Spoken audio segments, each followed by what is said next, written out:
What happens when you pray for a miracle and you get a monster instead?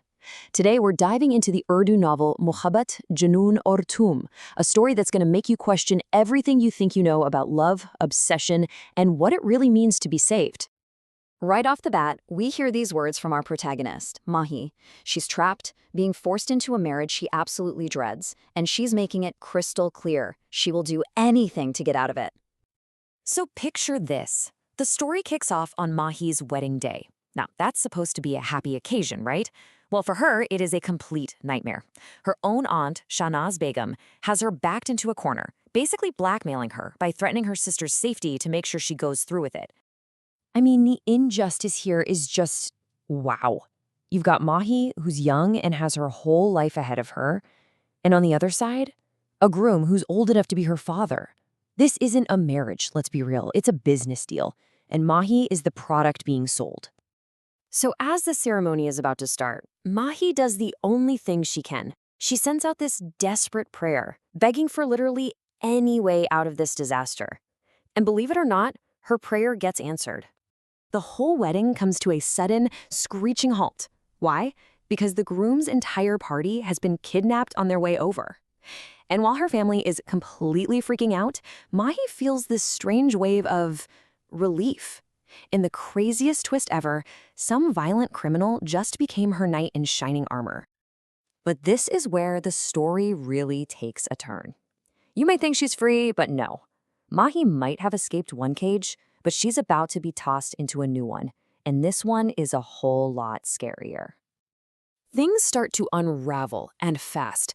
First, her cousin gets snatched. Then, the man behind it all, this incredibly powerful guy named Ramiz Haider, shows up and forces Mahi to marry him. He locks her up in this stunning penthouse, but make no mistake, it's a prison. A beautiful, gilded cage.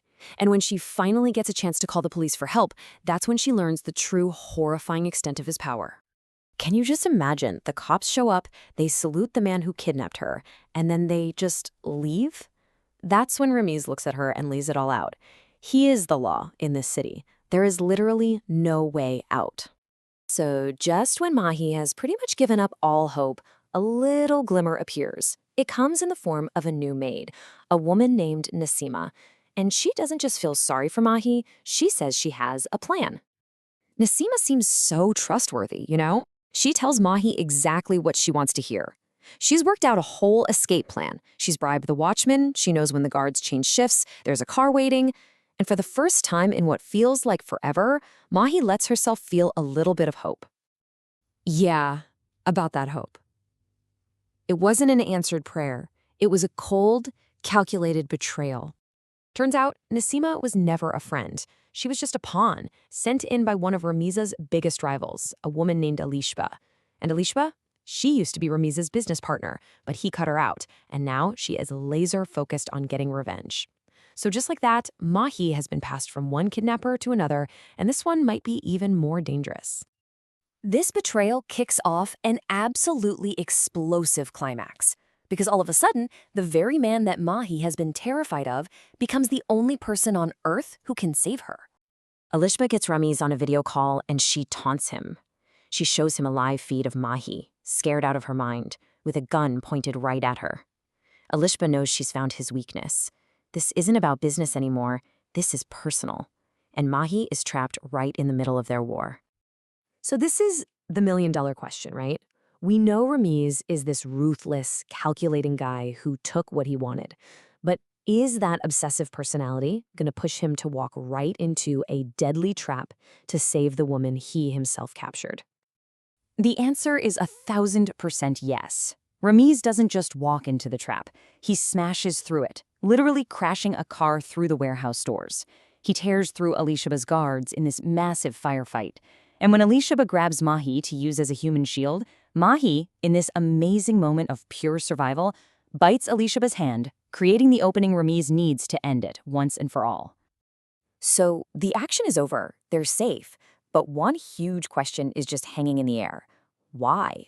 Why did Ramiz do all of this? Well, the answer isn't about some crazy obsession. It's about a promise he made a very, very long time ago.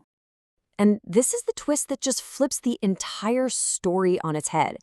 Ramiz isn't a stranger at all. He's her childhood best friend, a boy she'd forgotten who promised her years ago that he would always protect her. The monster she was so afraid of was actually, in his own really twisted way, trying to... He finally explains everything, that his world is too dangerous, and that these extreme methods were his flawed, frankly terrible idea of keeping her safe from his enemies. As all this sinks in, Mahi's fear and hate just kind of dissolve, and what's left is this glimmer of understanding. For the first time, they actually have a shot at a real beginning. So in the end, we're left with this really fascinating question. Is this a story about love finding a way no matter how messed up the path is? Or does it kind of romanticize a really dangerous obsession, basically saying that the ends justify the means? The novel doesn't give you an easy answer, and that's what's so great about it. It forces you to ask yourself, where do you draw the line between love and control?